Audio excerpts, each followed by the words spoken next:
Laura checked the atmospheric readings on his handheld scanner one more time. Oxygen, 18.7%. Nitrogen, 76.2%. Carbon dioxide, 3.1%. The numbers flickered on the cracked display, barely readable in the dim light of Kepler 442b's twin moons. His research cabin stood alone on the ridge, surrounded by kilometers of bioluminescent forest that pulsed with an eerie blue-green rhythm. He had been on this exoplanet for 8 months now, cataloging the indigenous flora and documenting the complex mycorrhizal networks that connected the forest floor. The Terran Xenobiology Institute had sent him here alone, a cost-cutting measure they called it. Laura called it bureaucratic negligence. The sound came at 23:47 hours local time. A scraping, deliberate knock on the outer airlock door. Laura's heart rate spiked as he glanced at the motion sensors.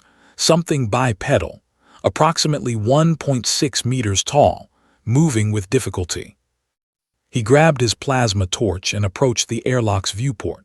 Through the reinforced glass, he saw her. The alien stood hunched against the door frame, her chitinous exoskeleton gleaming wetly in the moonlight. 4 arms hung limply at her sides, and her triangular head drooped forward.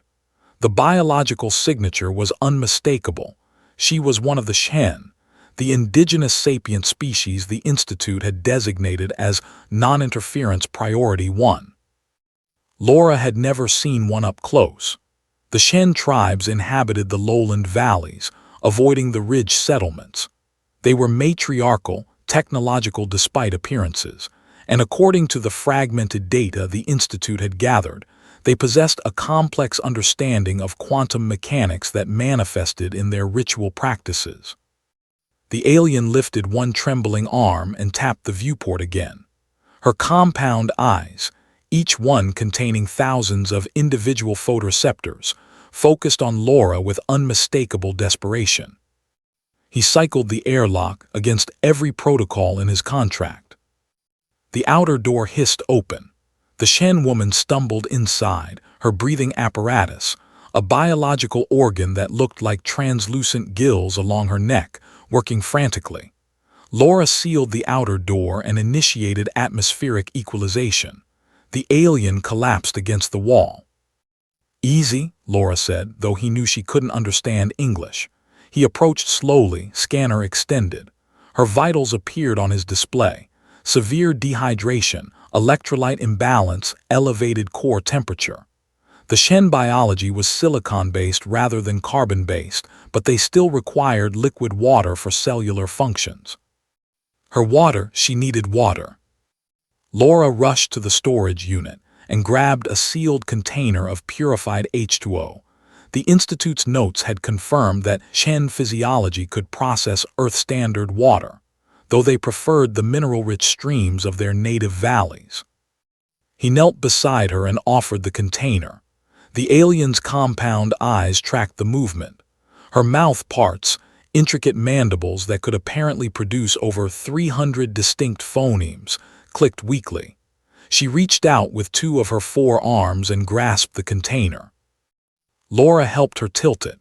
The water flowed into her feeding orifice, and he watched as her body absorbed it with remarkable efficiency.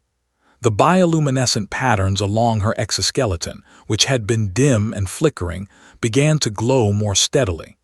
After she had consumed nearly 2 liters, her breathing stabilized. "Lisa," she said. Laura blinked. The word was clear, unmistakable, spoken in a voice that sounded like wind chimes and grinding stone simultaneously. "Lisa," he repeated. The alien's head nodded, a gesture so human it was unsettling. She tapped her thorax with one hand. "Lisa." Her name. Over the next hour, Laura learned that Lisa was not just any Shen. She was a quantum sensitive, what the tribal warriors called a thread reader. Someone who could perceive the probabilistic nature of reality and collapse wave functions through observation and intention. She had been on a ritual journey, a coming-of-age traverse across the highland ridges, when she had become separated from her quantum tether. a device that looked like a crystalline structure growing from her wrist that maintained her connection to her tribe's collective consciousness. Without the tether, she had become lost, dehydrated, dying. Laura had saved her life. Problem, Lisa said, her mandibles forming the English word with difficulty. She was learning from him rapidly, absorbing linguistic patterns through some mechanism Laura didn't understand. Dawn. Warriors come. Warriors. Laura felt cold despite the cabin's climate control. Lisa's compound eyes swirled with colors that seemed to shift through spectrums Laura's human eyes shouldn't be able to perceive. Quantum debt. You gave life water. Sacred exchange. Warriors come to honor, protect, claim. The translation was imperfect, but Laura understood enough. He had interfered. He checked the chronometer, 4 hours until dawn. Lisa spent those hours trying to explain. The Shen operated on principles of quantum entanglement that extended to social relationships. By giving her water, by saving her life, Laura had created what she called a probability bond. In Shen culture, such bonds were sacred and permanent. They collapsed the wave function of both parties' futures into a shared trajectory. But I was just helping, Laura protested. No, Lisa replied, her English improving by the minute. Quantum universe. All actions have consequence. Collapse one wave, affect all connected waves. As the twin moons set, and the first light of Kepler 442b's orange dwarf star began to illuminate the horizon, Laura's motion sensors erupted with warnings. He activated the external cameras.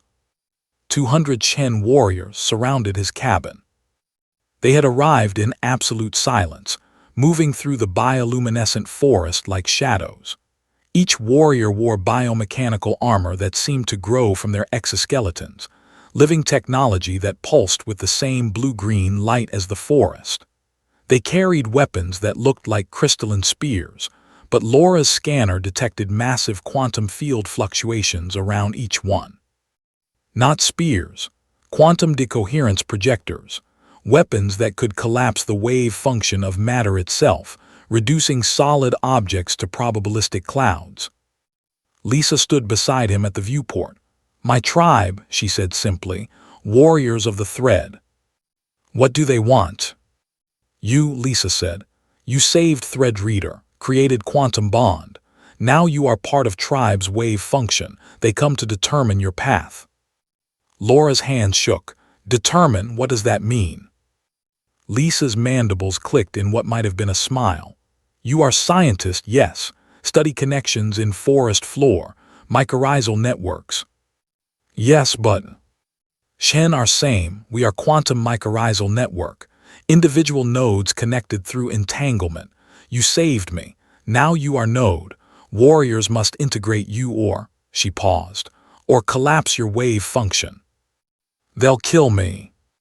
Kill is wrong word. They will remove probability of your continued existence in this timeline if you cannot integrate. Laura stared at the assembled warriors.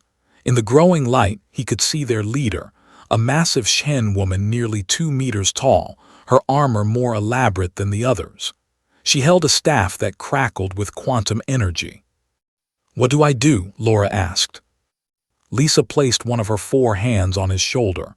You gave water, sacred gift. Now you must give knowledge, share your understanding of connections, prove you see the threads. I study fungal networks, not quantum mechanics. Same thing, Lisa said, and her compound eyes swirled with colors that made Laura's head hurt. Different scale, same truth, everything connected, everything entangled. The leader of the warriors raised her staff. Laura made a decision. He grabbed his research tablet and opened the airlock. The dawn air hit him like a wall thicker than Earth's atmosphere, rich with spores and pollen. The warriors shifted, their quantum weapons humming with potential violence. Laura walked forward slowly, holding up the tablet like a peace offering. I study connections, he said loudly, hoping Lisa would translate through whatever quantum link she shared with her tribe. I study how individual organisms create networks, how they share resources, how they communicate. He activated the holographic display. Above the tablet, a three-dimensional map of the mycorrhizal network beneath the ridge materialized. Glowing blue lines connected thousands of trees, showing the flow of nutrients and chemical signals. Your people see quantum threads, Laura continued. I see biological threads. We study the same thing, how individual parts become whole systems. The warrior leader approached. She was even more imposing up close, her biomechanical armor inscribed with patterns that hurt to look at, equations written in symbols no human mathematician had ever conceived. She studied the hologram for a long moment. Then she spoke, a sound like crystals singing. Lisa translated from behind Laura. She says you see truly. Thread Reader would have died without your water. Quantum debt demands integration. You will come to Valley, learn our ways, teach your ways, become part of network. I can't, Laura protested. I have a contract, the Institute. The warrior leader's staff pulsed, and Laura's tablet exploded in a shower of quantum sparks. Institute gone, Lisa said softly. The moment you gave water, old probability collapsed. New future began. You are no longer researcher for distant humans. You are node in Shen network. Welcome home, Thread brother. Laura looked at the 200 warriors surrounding him, at the bioluminescent forest stretching toward the valley, at Lisa, who had drunk his water and bound his fate to hers through quantum mechanics he barely understood. He thought about the mycorrhizal networks he had spent 8 months studying, how individual trees weren't really individual at all. They were nodes in vast underground systems of connection and communication. How the forest wasn't a collection of separate beings, but a single, distributed consciousness. The Shen weren't kidnapping him, they were integrating him. What happens now? He asked. Lisa's mandibles clicked in that almost smile. Now we teach you to see the threads, to read probability, to understand that there is no separation between observer and observed, between self and system. She gestured toward the valley. Come, warriors will carry your research equipment. Your knowledge will become tribe's knowledge. Tribe's knowledge will become your knowledge. As the sun rose fully over Kepler 442b, Laura took his first step toward the valley. Around him, the 200 warriors began to move in perfect synchronization, their quantum weapons transforming into walking staffs. He had given water to a dying alien. By dawn, he had become part of something far larger than himself, a living network that spanned not just space, but probability itself. In the distance, the bioluminescent forest pulsed with welcome, and Laura realized he could finally see the threads.